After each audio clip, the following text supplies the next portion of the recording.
Welcome to the Leader Diaries podcast, where your story is a diary worth sharing. It's your host, Justin Mohabir, and I personally want to welcome you to the Leader Diaries podcast, where our goal is to develop the leader within you and build a next generation of leaders. On today's episode, Deondre Francois, quarterback for Florida State from 2016 to 2018, and he has stories for us tonight. Deondre, I'm grateful to have you on here. Justin, appreciate you having me, bro. Before you ever played for Florida State, before the injuries, who was Deondre Francois? Tell us your story. I was a young kid of a single mom of 5, the oldest boy, so I had to grow up pretty fast because I was essentially the man of the house. I have an older sister, then it's me, and I have a younger brother, younger sister, younger brother. So it's 5 of us, single mom. My mom had 5 kids by the age of 22, so that really defined a lot of my childhood and why I was the way I was. But yeah, I was just a hungry kid who wanted to provide for his family and seen a dream, and I seen a lane with football. And once I seen that I was pretty talented, I just wanted to be the best from that point on. And that's what my life revolved around growing up before I got to Florida State. What age did you realize, like, hey, I can play this at the next level? 8th grade, going to 9th grade. And the league I was playing in, if you're a freshman in high school, but you make weight, you can still play an extra year in Little League ball. So some 9th graders, sometimes they're not big enough for high school ball yet, so they can play an extra year of Little League ball if their birthday permits that. So my birthday permitted that, and a lot of guys do that just because they want that extra year to develop before high school ball. And my team, the Orlando Outlaws, was one of the best teams in the city of Orlando.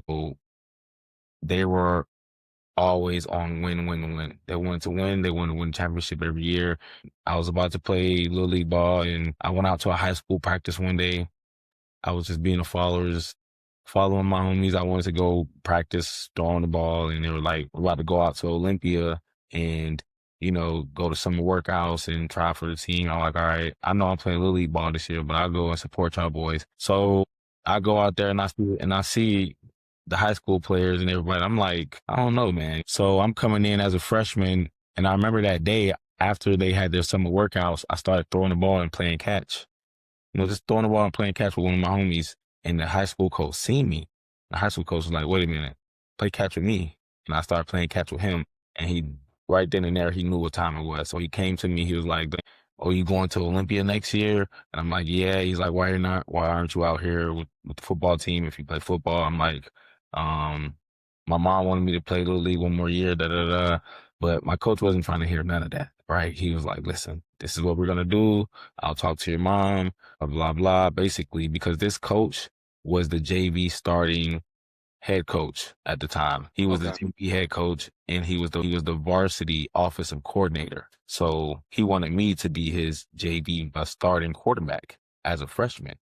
So I remember going home and telling my mom, like, I want to play high school ball. I don't want to play for the Outlaws no more. And she just was so mad because I already committed to playing with the Outlaws. Everybody knew we was going to win the championship this year. Like, it was just so much hype. And then I just straight up one day was like, nah, I'm going to high school. And she just didn't like the way I went about it. And she didn't like the way I was, like, moving. And I really didn't care because the Outlaws didn't care about me. They just wanted to win that championship. They didn't care about you know what I'm saying? So for a couple weeks, for like a month, I had to go and sneak to the high school workouts, literally sneak. And I remember the football field was like down the hill. So I used to look up the hill and make sure my mom wasn't coming out there, because she told me if I catch you in that field, I'm going to snatch you off. She didn't want me to go to play high school ball that bad, but she didn't understand it. She didn't see the big picture. She was just listening to the outlaw coaches. They were in her ear telling her, like, you already made a commitment to us. We're good. We're going to prepare him to be ready for high school next year. She didn't even know what she was talking about. She was just listening to them, but I knew what I was talking about. And the coach, so why would I play Little League ball? I'd be a starter on JV and a backup on varsity as a freshman, right? So it was a no-brainer for me. After a while, she just gave up. There's nothing she could do. And that season, I started on JV as a freshman. And that's when I knew, like, okay, this is easy. So you played at Olympia High School. Yeah. And then I know you transferred to IMG Academy. When did you transfer, and what made you want to play for them? Yeah, I transferred after my junior year. The same coach who convinced me to play high school ball, we winning games, we looking good, I'm developing, I'm getting offers. After that 10th grade year, our coaches leave to another school, and it just derailed our whole program. We get these other coaches that come in, and it just didn't gel. Their culture was from another school, and the kids at this school didn't gel with the culture that this coach was trying to bring in, and we end up going 3-7 my junior year after having a standout sophomore year. But during that junior season, our first game of the season was against IMG Academy. Now, no one knew this school was and who this school was because this was their first year having a football program. This was their first year putting together a football program. The school has been around for years, but it was a tennis academy. And then slowly they started adding other sports within the years. So my junior year was their first year adding football. And they had Chris Winkie, Florida State grad, Heisman. He was the head coach. And they had a couple coaches on their staff, and they recruited a lot of good players from around the country, as many as they could. A lot of players turned it down because they're like, IMG Academy, this is a new school. I'm not sending my son there. But they got a good player, which was Bo Scarborough, which was the number one running back in the country at the time. And they had a couple of good athletes here and there. And they came down to Orlando. They beat us, but I remember I played pretty good that game. During the offseason, all the good players from Olympia are looking to transfer. I was devastated because I didn't want to stay at Olympia. Took a visit out there all the way to Sarasota. It was about a 2-hour drive. And when I got there, man, it was beautiful. It was everything I ever imagined. IMG was a perfect fit. So I feel like God orchestrated that whole thing in a way because it was hard for me to find a football field just to throw routes, just to run sprints when I was in Orlando. But when I got to IMG, it was unlimited football fields, unlimited weight room, unlimited food, unlimited everything. It was everything I needed. And it cost like $70,000, $80,000 a year to go there. And I went there on a scholarship. So that's how I ended up at IMG, man. And then after that, it opened doors for a lot of other guys. You see a lot of football players in the NFL all went to IMG. A lot of quarterbacks came after me and went to IMG. So yeah, we really opened doors there for them to be who they are today. 70 to 80,000 a year. That's expensive for high school. That's crazy. You ever been to IMG? I never been to IMG, no. But Yeah. I told you, I went to St. Thomas Aquinas. Yeah, St. Thomas Aquinas is like, IMG would make St. Thomas Aquinas look like a Dillard High School. You know what I'm saying? I think there's some truth in that. Yeah, for sure. It's just St. Thomas is like a normal rich high school. IMG is, bro, when I took my visit there as a junior, I was like, oh my God, this is the greatest place ever. And then from then to now, what is it, like 11 years later? It's night and day. It doesn't even look the same as when I went there. And I thought it was the greatest place on planet. But if you look at it today in 2026, my goodness, bro, it's insane, man. It's I don't even know where to start. They have a hotel on campus, a hospital on campus, hella dormitories for housing, every resource you need, a huge weight room, a football facility is crazy. Like, it's just insane, man. It's insane. But if you once you go there, because you'll probably step foot on there at some point in your life, you'll realize, okay, I see why it costs $80,000 a year to go here. Like, it's a no-brainer. Yeah, for sure. Nah, that's good. So after high school, you went to Florida State, you played college football. I got to ask you, what was your welcome to college football moment? Before even touching the field, it was in practice, man. Having a hard coach like Jimbo, playing against players like Jalen Ramsey, Derwin James, right? Having Dalvin Cook in the backfield. That was a wake-up moment in itself to see all these elite players around me to let me know, like, okay, I got to get elite and then stay elite. That's good. How do you define leadership? And do you believe everyone is called to be a leader? Yes, everyone is called to be a leader. Because you never know who's following, man. You never know who's watching you. You never know who you're an example for. And leadership to me is just servantship, man. Being a servant. Leadership to me is being a follower, right? Because in order to lead, you got to be a follower of Christ. You got to be a follower of God to lead anybody down the right direction. So you can't just lead people blindly without having someone lead you. Leading is sacrifices, making sacrifice, putting the person before you, putting whatever it is before you, being selfless. And leading can also mean to be selfish sometimes, right? To make sure that you're in the right mental space to lead people, to make sure that all your chips are in order, right? So that you can comment or you can critique somebody else's and help them get on the right track. Leadership to me is everything, man. Being able to lead by example is is the most important thing to me. If you're a son, if you're a brother, if you're a dad, everybody's always watching. And in my personal shoes, I'm a son, I'm a father. So my leadership is with my actions, not so much with my words. It's just the way I carry myself day to day. That's good. I love what you said. Leading by my actions and not leading by my words. Because a lot of people, they lead by their words. And leadership is small, man. People see it and they over analyze leadership, bro. All leadership is for me is making sure I put the seat down after I pee every time because I know my son's watching me, right? I'm making sure every morning when I get up, make my bed, discipline. You know, those little things, those little habits are habits of leadership. And those habits turn into big habits. And that's what a leader is. Have you ever read this book called Atomic Habits? Yeah, it's by James Clear, but he says it's about getting 1% better every single day. Because if DeAndre is getting better 1% every single day, 1 year from now, DeAndre is going to be 37 times better version of himself. Yep. That's true. I mean, that's facts for sure. 100%, bro. I agree. So when you became the face of a program like Florida State, how did pressure change the way you led? It didn't. Yeah, it didn't at all. Yeah. Whenever pressure rises to the surface, the only thing that's going to rise is your habits. Whatever habits you created during the time, whatever simulation you had, we call it practice, or whatever situation you put yourself in to make sure that when you get into that situation on game day, those habits are what's going to rise to the surface when pressure comes. Because when the pressure comes, it's already here. You cannot like try to decipher, okay, what type of leader I'm going to be. No, the leader that you were in practice during those gassers when everybody was tired, everybody's feeling that same tired feeling in the fourth quarter. And that's the leader you need to be right now. It's not like you can just try to switch and be a leader for different situations, man. And that's a great question. But yeah, it don't change.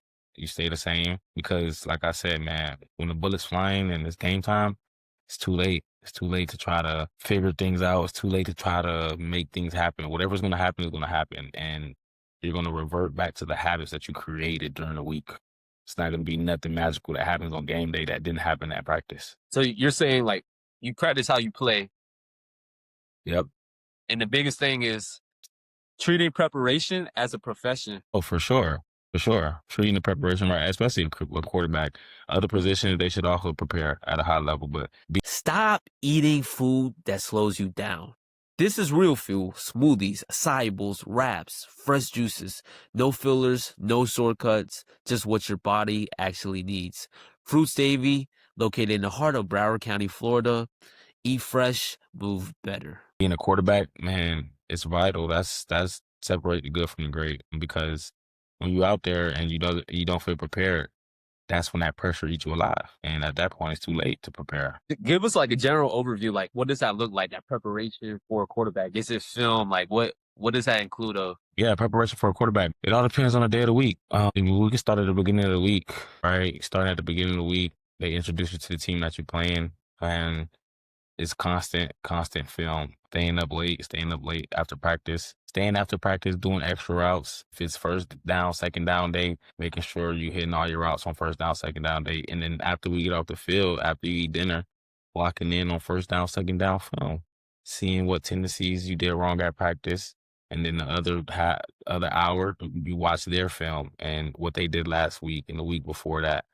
And you do the same thing Tuesday and Wednesday, same thing Thursday, and you just watch as much film as you can. You try to put yourself in those game-like situations as much as you can. I mean, the coach play a big role in that too, the way practice is set up and the situations that he put you in and stuff like that. But I feel like players always got to meet their coach halfway. Man, the coach can only do so much. You're the guy that's going to be playing on Saturday, so you got to want to be more prepared than the coach. You got to want to be more prepared for yourself than the coach wants you to be prepared, right? The coach wants you to be prepared because his job is on the line.